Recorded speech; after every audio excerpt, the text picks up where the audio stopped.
pesawat yang masih melaju kencang sampai akhirnya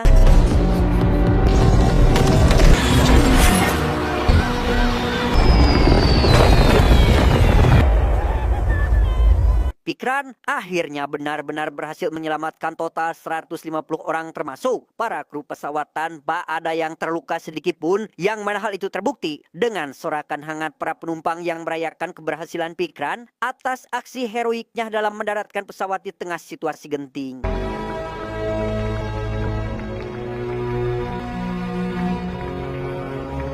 Saat proses evakuasi sedang berlangsung, kita akan mendengarkan narasi Pikran mengatakan bahwa setiap kejadian pasti selalu memiliki dua aspek, yakni mengapa dan bagaimana itu terjadi. Namun garis tipis yang ada di antara keduanya adalah di sana tempat di mana kebenaran itu berasal.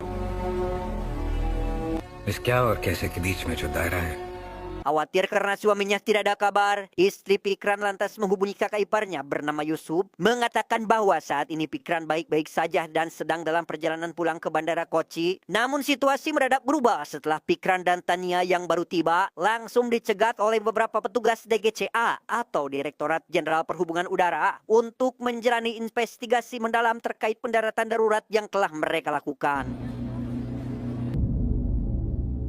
Sebelum kedatangan petugas DGCA, Pikran dihampiri seorang wanita yang merupakan pengacara maskapai Skyline Air bernama Roy, meminta Pikran agar tidak menyembunyikan sesuatu ketika menghadapi interogasi nanti dan berusaha memberikan pernyataan senatural mungkin agar maskapai tidak terlibat terlalu dalam pada kasus ini.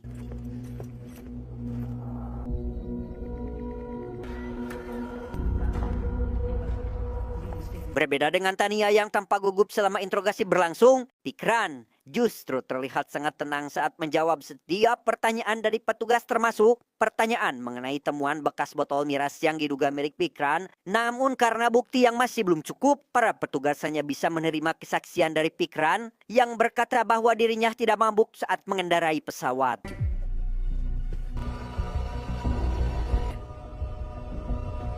Selanjutnya, Pikran menjalani pemeriksaan medis menggunakan alat pengukur kadar tingkat kemabukan atau yang bisa disebut alkohol detektor, meski sempat terjadi ketegangan saat hasil tes menyatakan bahwa Pikran terbukti mabuk. Namun ketika Yusuf si kakak turut mengecek, rupanya hasil tes juga menunjukkan hal serupa, yang berarti dapat dipastikan jika alat pengukur sudah rusak. Beliau bernama Narayan Pidan, seorang direktur jenderal dari Biro Investigasi Kecelakaan Pesawat atau bisa dikenal dengan sebutan AAIB. Setelah mendapat keterangan dari pihak DGCA terkait kesaksian dua pilot yang diinterogasi, Narayan yang dikenal sangat teliti dan perfeksionis dalam